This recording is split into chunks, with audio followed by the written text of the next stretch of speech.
வணக்கம். இன்றைய செய்திகள்.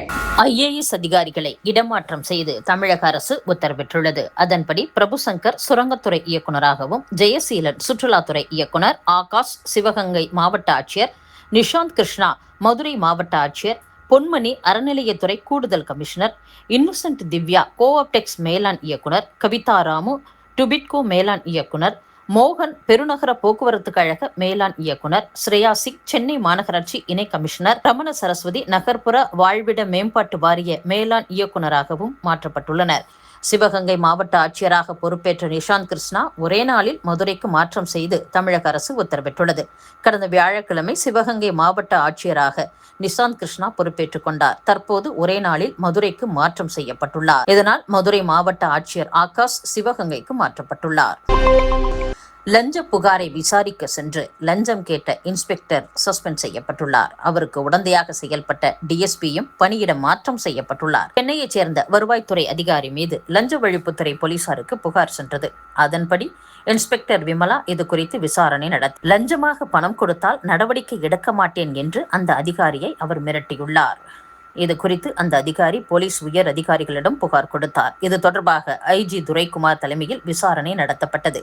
இதில் இன்ஸ்பெக்டர் விமலா மீதான குற்றச்சாட்டு உறுதி செய்யப்பட்டதை அடுத்து லஞ்ச ஒழிப்புத்துறை இயக்குனர் அருண் இன்ஸ்பெக்டர் விமலாவை சஸ்பெண்ட் செய்து உத்தரவிட்டார். மேலும் இன்ஸ்பெக்டருக்கு ஆதரவாக செயல்பட்டதாக டிஎஸ்பி ஜாய் தயாள் ஊட்டிக்கு பணியிட மாற்றம் செய்யப்பட்டுள்ளார்.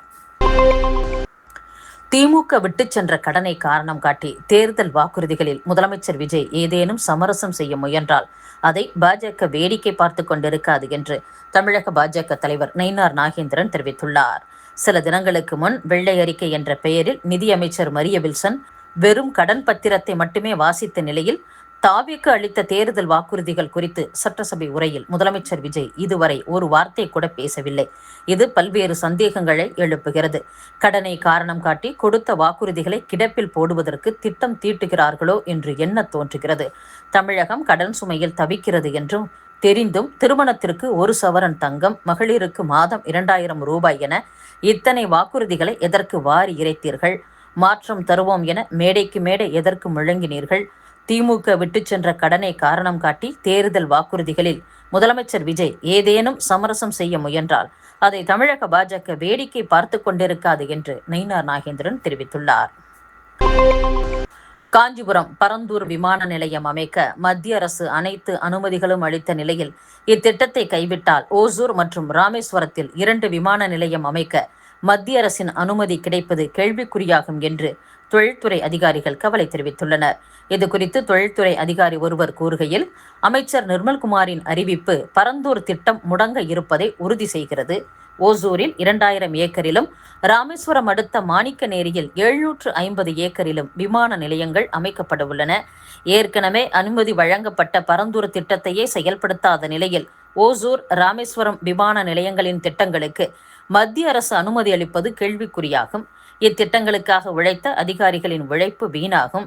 எனவே பரந்தூர் திட்டத்தால் பாதிக்கப்படுவோருக்கு இழப்பீடை அதிகரிப்பது போன்ற நடவடிக்கைகளை எடுத்து விமான நிலைய திட்டத்தை அரசு முன்னெடுக்க வேண்டும் என்று கூறியுள்ளனர்.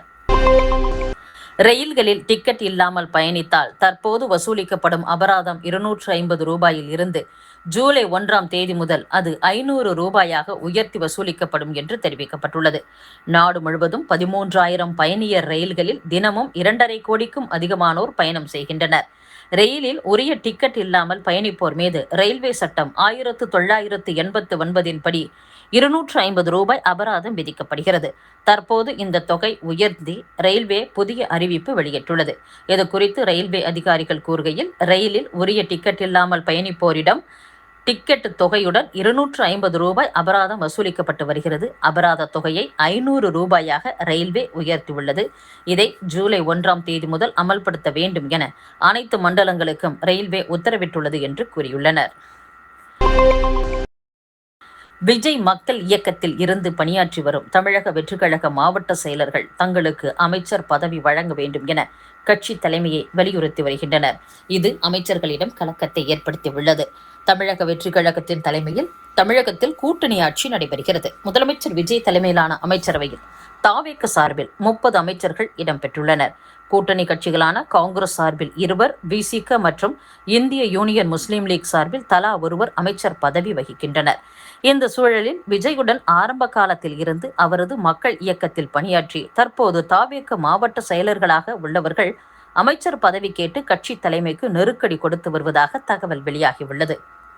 இதுகுறித்து தாவேக நிர்வாகிகள் சிலர் கூறுகையில், விஜய் மக்கள் இயக்கத்தில் இருந்து உழைத்தவர்களுக்குத்தான் பதவி என உத்தரவாதம் கொடுத்து தாவேக தொடங்கப்பட்டது. ஆனால் 60% கட்சி பதவிகள் தான் மக்கள் இயக்க நிர்வாகிகளுக்கு வழங்கப்பட்டது. செங்கோட்டையன், ஆதோ அர்ஜுனா, நிர்மல்குமார், அருண்ராஜ், ராஜ்மோகன் என வெளியில் இருந்து வந்தவர்களுக்கு கட்சியில் உயர் பதவிகள் வழங்கப்பட்டன. அவர்களும் கட்சிக்காக உழைத்தனர். ஆனால் சட்டசபை தேர்தலில் கட்சிக்கு எவ்வித தொடர்புமே இல்லாத 106 பேருக்கு கட்சி தலைமை சீட் கொடுத்தது. இது கட்சிக்குள் கடும் அதிருப்தியை ஏற்படுத்தியது. தேர்தலில் வெற்றி பெற்று ஆட்சி அமைத்ததும் தஞ்சாவூர் சரவணன், ஈசிஆர் சரவணமூர்த்தி, மதுரை கல்லானை, தங்கப்பாண்டி, காஞ்சிபுரம் முனிரத்தினம், சைதாப்பேட்டை அருள் பிரகாசம் என கட்சியில் சீனியரான எம்எல்ஏக்களுக்கு அமைச்சர் பதவி கிடைக்கவில்லை. மாறாக கட்சிக்கு புதியவர்களான கீர்த்தனா, குமார், ரஞ்சித் குமார், ஸ்ரீநாத், ராஜீவ், லோகேஷ் தமிழ்ச்செல்வன், கமலி என 7 பேரை அமைச்சர்களாக்கி எல்லோருக்கும் அதிர்ச்சியை கொடுத்தது தலைமை. அப்போதே சில சீனியர் எம்எல்ஏக்கள் பொதுச் செயலாளர் ஆனந்திடம் புகார் கொடுத்தார். இந்நிலையில் பென்னாகரம் கஜேந்திரன், ஊத்தங்கரை இளையராஜா, திருப்பத்தூர் திருப்பதி, வேலூர் வினோத்கண்ணன், நிலக்கோட்டை ஐயனார் உள்ளிட்ட எம்எல்ஏக்கள் அமைச்சர் பதவி கேட்டு அமைச்சர்களான ராஜீவ், ரஞ்சித் குமார் ஆகியோர் மாவட்ட செயலர் பதவி கேட்டும் கட்சி தலைமைக்கு நெருக்கடி கொடுத்து வருகின்றனர். இத்துடன் செய்திகள் நிறைவடைகின்றன. மீண்டும் நாளை சந்திப்போம். வணக்கம்.